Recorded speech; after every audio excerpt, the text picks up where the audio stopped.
입니다. 윤석열 탄핵 심판 쟁점은 그냥 5가지야. 네. 이거는 뭐 움직일 수 없습니다. 올려주십시오. 자, 요렇게 이제 5가지. 5가지. 어. 깔끔하죠? 깔끔하잖아. 우리 너무 많이 다뤘어. 너무 많이 달았어. 자, 그럼 하나하나 지금 짚어봅니다. 짧게 짚겠습니다. 해설은 좀 길게 듣고. 네. 1번 비상계엄의 절차적 적법성. 자, 적법성을 지켰냐 안 지켰냐? 이걸 따져보면 되죠. 계엄을 하려면 국방부 장관과 행안부 장관이 국무총리를 거쳐서 대통령에게 건의해야 하는데 건의하지 않았어. 끝. 예. 맞죠? 맞습니다. 네. 깔끔하지? 그리고 국무회의를 거쳐야 됩니다. 국무회의 중요해요. 계엄을 선포하려면. 국무회의. 근데 국무회의 없었어. 네. 내 주장 아닙니다. 국무위원들 발언 올려주세요. 네. 한덕수 안건과 시작과 끝을 알리는 절차가 없었다. 최상목이 국무회의도 아니었다. 조태열 국무회의라는 것에 대해서 동의할 수 없다. 송미령도 국무회의가 아닌 통보받는 자리였다. 끝났지? 복수로. 끝났지? 우리 얘기 아니야. 지금 1번 하나만 하는데 벌써 몇 번이지 다 끝났어. 아니 그리고 결정문에도 나왔어요. 국무회의라고 안 하고 회의라고. 회의라고 나왔어. 그러니까 네. 한덕수 때. 한덕수 때. 한덕수 때. 한덕수가 우리 참고 자료가 됩니다. 네. 자, 그리고 계엄을 선포하려면 국회에 통고해야 되는데 네. 통고하지 않았어. 맞죠? 맞습니다. 예, 통보 없었습니다. 쟁점 1번만 했는데 벌써 이렇게 맞아요. 끝났잖아. 네. 끝났어. 여기서 요것만 하고 헌법재판관에 자면 휴가 갔으면 됐다고. 요것만으로도 끝.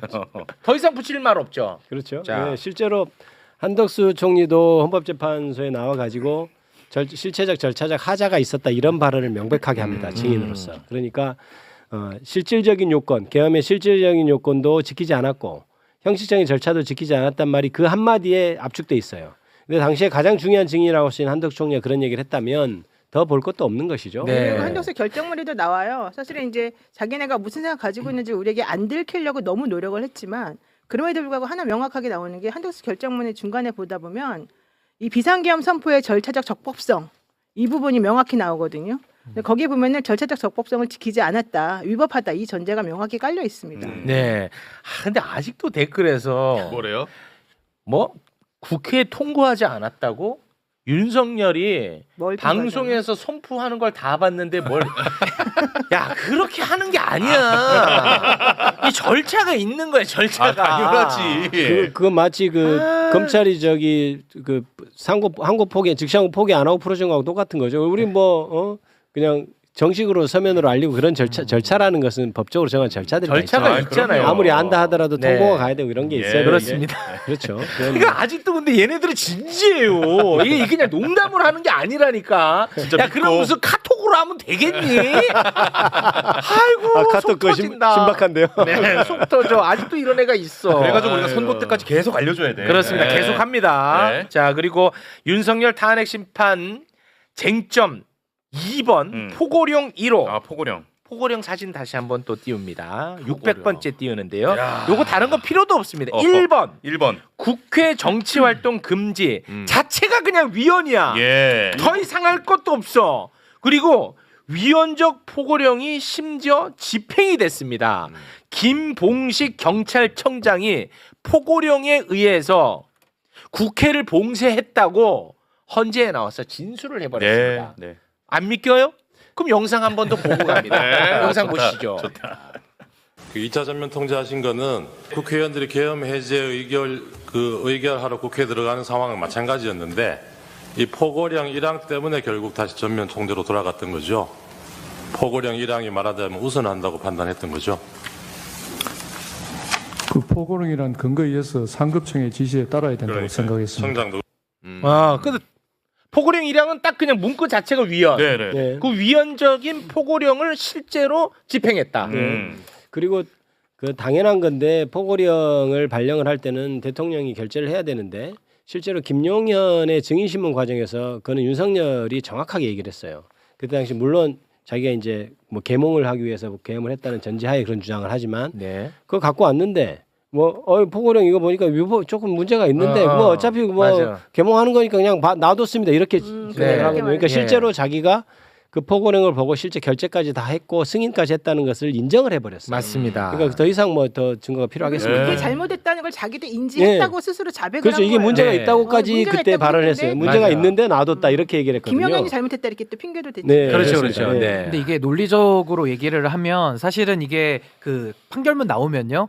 논리 순서대로 씁니다. 그러니까 지금 우리가 절차를 먼저 따졌지만 제가 법적으로 설명을 드리면 일단 계엄이라는 것이 사실은 보호 가능한 범위 안에 있어야 우리가 실체 요건과 절차 요건을 따지는데 우리 지금 방금 절차 요건 따졌잖아요. 네. 그러니까 원래는 순서대로 하면은 이 계엄이 정상적인 계엄 안에 들어오는 보호 범위 내의 계엄이냐 아니냐를 먼저 봐야 되는데 지금 두 번째 말은 저 포고령 1호 있잖아요. 네. 저거 자체가 윤석열이 선포한 그 계엄은 계엄으로서 정상적인 계엄이 아니다라는 거를 가장 먼저 입증해주는 그 자료인 겁니다. 그러니까 네. 소위 말해서 국회를 장악할 수가 없게 돼 있잖아요. 근데 네. 윤석열은 군을 풀어서 국회를 제일 먼저 보냈단 말이에요. 그러니까 네. 이 자체는 우리 헌법이 보호하고 있는 비상계엄의 범위 안에 일단 들어오지 않는다라는 판단으로 먼저 이걸 파면 인용할 가능성이 제일 높고 그 안에 들어온다고 하면 보호 범위 안에 들어오면 그때 따지는 게 실체적 요건과 절차적 요건을 따지는 겁니다. 그래서 그렇지. 지금 이제 실체적 절차적 요건들 다 없다라는 게 입증이 될 거기 때문에 네. 우선적으로 저 포고령 1호가 가장 이게 위헌적인 계엄이었다라는 직접적인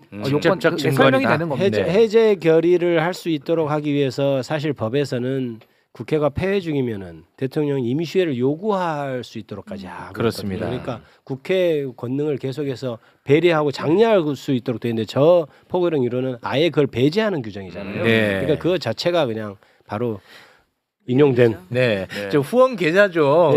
내팽개 치지 마. 계속 일부러 때리고 있는 것 같죠? 네. 우리 저 보좌관분이 죽을 맛이니까요. 네. 그렇게 하겠습니다. 네. 네. 예, 예. 자, 그리고 윤석열 탄핵 쟁점 세 번째 국회 봉쇄입니다. 개인적으로 생각할 때는 이게 가장 중대한 파면 요건인 것처럼 저는 이제 느껴지는데 국회 봉쇄는 너무 많은 자료가 존재해. 영상도 너무 많고. 맞아요. 이거 수도 없이 많이 봤으니까. 네. 그거는 이제 패스하고요. 근데 윤석열이 이제 직접 지시를 했느냐. 요게 이제 중요한 쟁점 아니겠습니까? 네. 그런데 직접 지시했다는 증거도 우리가 너무 많이 다뤘어. 그래서 그거는 오늘은 이제 패스하고 네. 또 이상한 애 나타나면 또 틉니다. 이번에 새로운 내용이 또 나왔어. 그래요? 새로운 내용이. 네. 그렇죠.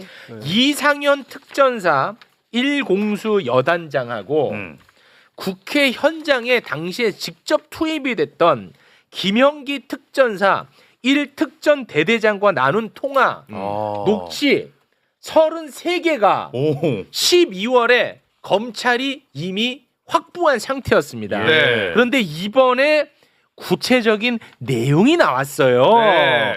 정리해 주시죠. 자, 12월 계엄 선포되고 12월 4일 새벽 12시 반입니다. 요때 이상현이 김영기 특전 대대장에게 전화를 해서 이렇게 얘기합니다. 담 넘어가. 담 너머로 국회 본관으로 들어가라. 본관으로 들어가서 의원들 다 끄집어내. 라고 이야기를 하고요. 그리고 9분 뒤인 39분에 지금 의원들이 문 걸어 잠그고 의결하려고 하고 있대. 문짝 부숴서라도 다 끄집어내. 근데 이거 지금 보니까 와, 내 그때도 맘 졸이고 있었거든. 계속 카메라가 문을 비춰가지고 맞아요. 기억나요. 막 그 저 부실까봐 내 조마조마했는데 저런 지시가 떨어졌었어 실제로. 맞아요. 진짜로 그랬네. 괜히 조마조마했던 게 아니었습니다. 맞습니다. 자, 그리고요. 그리고 이제 새벽 1시에는 김영기가 이렇게 보고를 합니다. 후문으로 문 부수고 들어왔습니다. 내부 안쪽 두 번째 문 돌파 못했고 소화기로 격렬히 저항하고 있다라고 보고하자 국회 직원분들 너무 고맙습니다. 네, 이상현 특전여단장이 대통령님이 문 부숴서라도 끄집어내오래. 자, 됐지. 대통령님. 전기 끊을 수 없냐 전기? 라고까지 이야기를 합니다. 이건 차고 넘치네. 차고 넘쳐. 아니 이거는 이번에 나온 거고 그 전에 했던 거 뭐 곽종근 너무 많잖아. 너무 많아요. 제가 이거 다시 네. 한번 강조해 드릴까요? 우리 형법에 나오는 내란에 있는 국헌문란의 정의 중에 하나가 뭐냐면은 딱 저 행위입니다. 헌법에 의하여 설치된 국가기관, 이게 국회죠. 국회를 강압에 의하여, 군을 풀었으니까 당연히 강압이죠. 네. 강압에 의하여 전복 또는 그 권능 행사를 불가능하게 하는 것을 국헌문란이라고 해요. 네. 지금 딱 저 군을 풀어가지고 국회를 장악하려고 했던 저 행동이 우리 형법이 규정하는 91조 국헌문란의 정의에 똑 맞아 떨어진다. 이렇게 보시면 될 이 것 같아요. 부분에서 한 가지 좋습니다. 또 말씀드리면은 윤석열 측에서는 곽종근 전 사령관의 말이 신빙성이 없다는 등 회유를 당해서 했다는 이런 주장을 하잖아요. 근데 사실은 이 다른 그 지금 나타난 증거들에 의하면 곽정근 사령관 말이 진실이라는 것이 밝혀지고 있지 않습니까? 맞습니다. 그리고 지금 보도가 나오는 거는 지금 이미 검찰이 수사했던 내용이 나중에 지금 밝혀지고 있는 거거든요. 네, 맞습니다. 그런데 이 검찰 수사기록은 이미 헌법재판관단에 다 가 있습니다. 네. 그것 이미 다 읽고 했던 것들이 지금 나오는 것에 아. 불과하기 때문에 사실 헌법재판관들은 그 지식하에서 곽정근 사령관도 신문을 했을 것이고 네. 그래서 우리가 지금 알고 있는 것보다 더 많은 증거들이 있을 아. 것이다. 예. 곽정근 사령관의 신빙성 인정할 만한 증거들이 더 많을 것이다 이렇게 생각하시면 될 것 네. 같아요. 네. 아, 우리도 막 차고 넘친다 이렇게 표현하는데 우리보다 훨씬 더 많은 것들을 헌법재판관 그렇죠. 이미 증거자료 여덟 분은 보도되지 아, 않는 가지고 보도되지 있구나. 않는 자료들이 있을 거예요. 아. 그 기록이 다 같잖아요. 그러니까. 우리 헌법재판관님들이 늦게 선고한 이유가 있었네. 얼마나 방대하니까 자료가 워낙 방대. 진짜 아유 얼마나 좀 고생. 미안한데 진짜 가증스럽게 하고 진짜 위선적이고 가식적이고 아니야. 가증스럽고. 아, 난 뒤늦게 알면서 느끼는 겁니다. 뒤늦게. 네. 어제까지만 해도 최후의 보루가 아니라 뭐 말보루 이런 백해무익한 쟤랑 놀지 마 이제 앞으로. 입 닥치고. 네. 자, 윤석열 탄핵 쟁점 네 번째. 네 번째. 중앙선관위 장악 시도입니다. 중앙선관위 장악을 시도했던 영상은 수도 없이 봤고 매불쇼 대기 화면에 매일같이 나가고 네, 있습니다. 그건 더 이상 볼 필요 없어요. 네. 중요한 것은 이 선관위 장악을 윤석열이 직접 지시를 했느냐 이것이 핵심인데요. 윤석열은 참으로 정직한 사람이었습니다. 헌재에 나와서 내가 보냈어요. 그거 뭐 그렇게 따집니까라고 얘기를 했습니다. 윤석열님의 자백 현장 영상으로 보겠습니다. 선관위에 좀 보내라고 한 것은 제가 김용현 장관에게 얘기를 한 겁니다. 내가 보내라고 했다. 살면서 아마 처음 진실 얘기했잖아요. 거짓말 안 할 때도 있네요.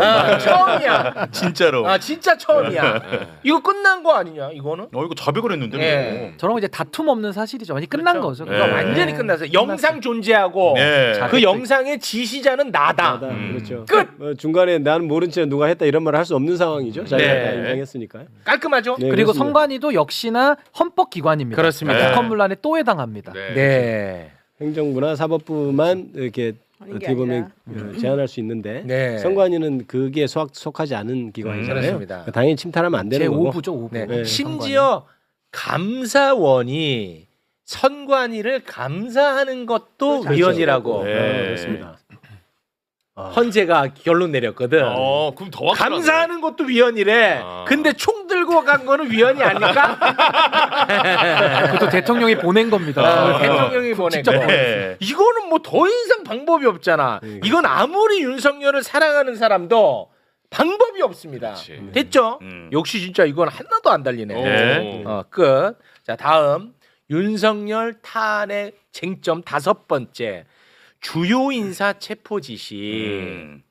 체포 지시에 대한 사실관계는 복수로 확인이 됩니다.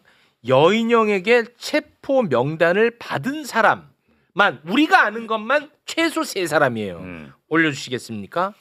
조지호, 홍장원, 김대우. 근데 홍장원 1차장은 메모. 네. 메모. 한번 잠깐 또 한번 보고 갈까요? 메모. 야, 증거 네. 진짜 아, 넘친다. 넘친다니까. 네. 됐죠. 네. 그리고 조지호 청장은 윤석열에게 직접 지시도 받았어. 맞습니다. 한번 올려주세요. 조 청장 국회 들어가는 국회의원들 다 잡아. 체포해 불법이야. 라고. 됐죠. 네. 그리고 김대우뿐만 아니라 김대우가 지시 받았잖아. 네. 체포 명단 받았잖아. 그래서 김대우가 대령들 쫙 모아놨어. 그 가운데 대령 8명이 똑같이 수사기관에서 진술을 또 했어. 아, 맞아요. 네. 너무 차고 넘쳐요. 네. 자, 그럼 개헌법 13조 딱 보면 이제 깔끔하게 해결되겠죠. 네. 계엄 시행 중 국회의원은 현행 범인 경우를 제외하고는 체포 또는 구금되지 아니한다. 끝. 끝. 알아서들 한번 아니 근데 이게 뭐 개헌법도 해당되지만 우리 상위법인 헌법에도 우리 헌법 12조에 누구든지로 돼 있습니다. 누구든지 적법한 절차에 의하지 않고서는 체포 구금을 할 수가 없게 돼 있어요. 그러니까 그 헌법을 정면으로 위반한 거죠. 그러니까 헌법과 법률 위반에 우리는 중대성을 따지고 있는데 법보다도 상위법인 지금 헌법을 정면으로 어긴 거기 때문에 그것도 군을 동원해 가지고 사람들을 체포한다? 있을 수 없는 일을 지금 한 거거든요. 그래서 그걸 갖다 우리가 친위 쿠데타를 꿈꿨다라고 하는 거기 때문에 뭐 지금 증거도 차고도 넘치고 위헌 위법의 사유도 차고도 넘치니까 이걸 갖다가 기각으로 결정문을 쓰려면은 머리에 쥐나거나 아니면 중간에는 펜을 내려놔야 됩니다. 네. 항복을 해야 돼요. 네, 그래서 전 이 부분에 대해서는 인용에 뭐 한치의 초의 의심도 없다 네. 이렇게 봅니다. 저 체포 자체가 위법한 위헌적인 행위라는 것은 뭐 지시 자체가 그 말할 것도 없지만 굳이 또 양보하고 또 양보하고 100만 불을 양보한다 하더라도 이제 어떤 실제로 비상계엄이 정말 전시 상황이고 정말 요건이 다 맞았을 때 뭔가 이렇게 기본권을 제한하려면 사실상 먼저 포고령 같은 걸 먼저 발표하고 이런 절차들이 또 있거든요. 네. 근데 만약에 체포가 진짜 100만 부, 1000만 부 양보해서 혹시 그렇다 하더라도 포고령을 먼저 이렇게 하고 하는 것이 또 절차적으로도 맞아요. 근데 그 절차적으로도 이미 포고령이 한참 뒤에 네. 되고 체포 지신 그 전에 됐거든요. 그러니까 네. 어떤 면으로 들어가도 우리가 아무리 양보해도 그건 될 수 없는 얘기입니다, 저건. 네.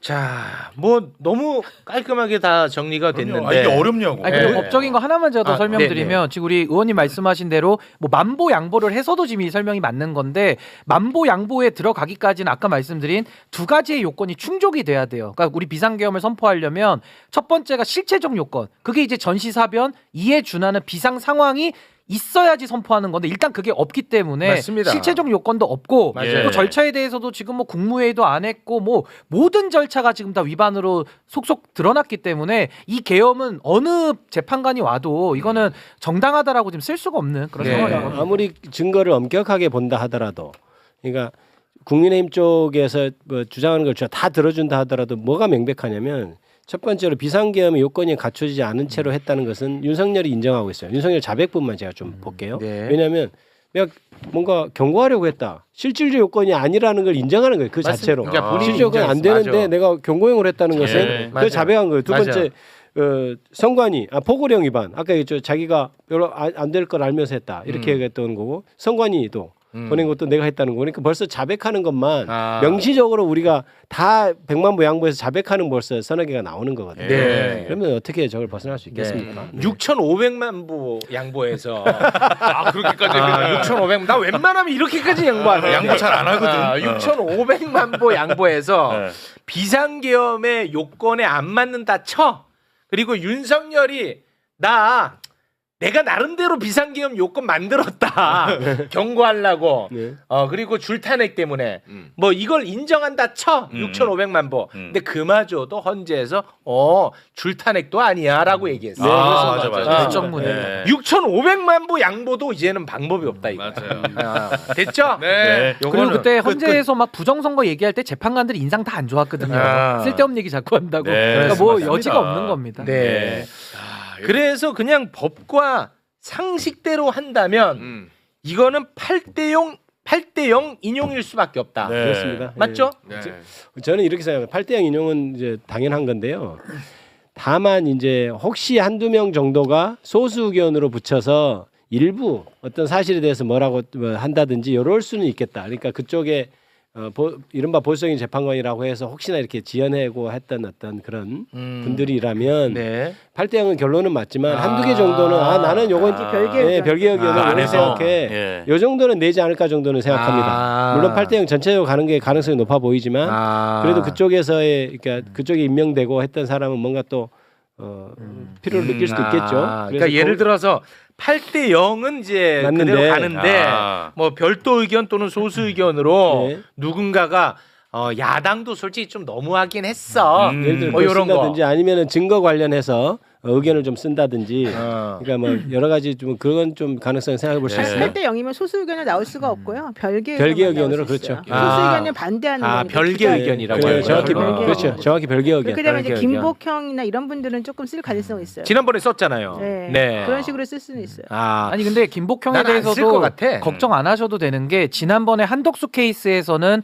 김복형 재판관이 법을 창조했거든요. 그러니까 네. 법에 공백이 있으니까 그걸 갖다가 본인이 한덕수한테 유리하게 법을 창조를 했는데 네. 이번 윤석열 케이스는 게 다른 없어요. 게요. 할 게 없어요. 이거는 법에 공백이 없어요. 뭘 만들 게 없는 게 법 절차대로 ABCD대로 해라라고 했는데 이걸 안 지켜버린 거니까 네. 한덕수 케이스와는 또 이게 본질적으로 좀 다른 면이 있어요. 그러니까 네. 기존에 탄핵 결정문 나온 거 9명, 10명 거 탄핵 결정문을 쭉 읽어보면 이번 윤석열 사건의 쟁점을 사실 전부 다 판단해줬다고 봐야 돼요. 그러니까 실체적 요건 아까 신윤규 변호사가 말했는데 실체적 요건이 형성되지 않았다. 이제 그 얘기는 왜냐하면 그동안에 탄핵해도 된다고 그랬거든. 헌재 재판관이 네. 탄핵 소추권 남용이 아니라고 했죠. 그 얘기는 민주당이나 이런 야당들이 지금 이 국무위원들에 대해서 탄핵하는 것들이 타당할 만한 그럴 만한 사정이 있었다고 지금 다 보는 거고. 네. 오히려 그게 필요하다는 듯이 또 네. 게다가 그렇게 그들이 읽을 수 위헌적인 있어요. 행동했다는 건 다 이미 인정을 네. 했어요. 인정했고. 그렇기 때문에 실체적 요건 다 맞췄다는 얘기가 되고 절차적 요건 아까 못 맞췄다는 건 다 이미 얘기됐고 네. 한덕수 결정문에도 절차적으로 비상계엄 선포 관련해서 국무회의 없었다는 거 정확히 써놨고. 네. 네, 그럼 나머지 것들 전부 다 확인을 해보면은 다 종합해 보면은 기각 의견은 나올 수가 없어요. 네. 그래서 기각 의견 쓰려다가 기권할 수는 있겠다. 기권? 네, 기각 의견 쓰다가 기권하면은 결국 그건 아무 얘기도 안 하고 나는 다수 의견에 따릅니다 이렇게 되는 거고. 그렇게는 될 수 있는데 나머지는 제가 아니 그럼 예를 들어서 누군가가 기권을 한다고 쳐요. 그러면 누가 기권했는지는 표기가 돼요? 아니죠. 거기 원래 기권이라는 제도가 없으니까. 그럼 나는 그냥 기각이야. 그냥 다수 의견에 따를게. 나 별개 의견 안 넣을게. 아니 다수 의견 인용. 그러니까 인용으로 인용이야. 난 여기에 대해서 별개 의견 안 내고 다 다수 의견에 따를게 이런 식으로 되는 거예요. 그럼 뭐 기권이 아니지 뭐. 아니 마음속으로는 기권할 수도 있지. 마음속까지는 우리는 거기까지 우리가 뭐 내시경 할 것도 아니고 그 얘기는 할 필요 없죠. 그래서 아까 뭐 별개 의견 가능성을 말씀을 하셨는데 별개 뭐 의견 나올 수 있어요. 근데 뭐 나올 수 있겠죠. 김복형이 그때도 별개 의견 냈으니까. 근데 그렇게 되면은 그동안에 지장이 없죠. 여러분 고생시킨 게 저예요. 라는 그렇지. 거를 자백하는 게 될 그렇지. 텐데 그게 가능할까요? 그렇죠. 그러니까 그렇게 자기 자신 그래서 이번에 8대 0으로 나올 수밖에 없다고 보는 이유 중에 하나는 네. 여기서 만약에 한 명이라도 다른 의견을 내면은요. 그 자백하는 거잖아. 오히려 한 무대기가 같이 가야지.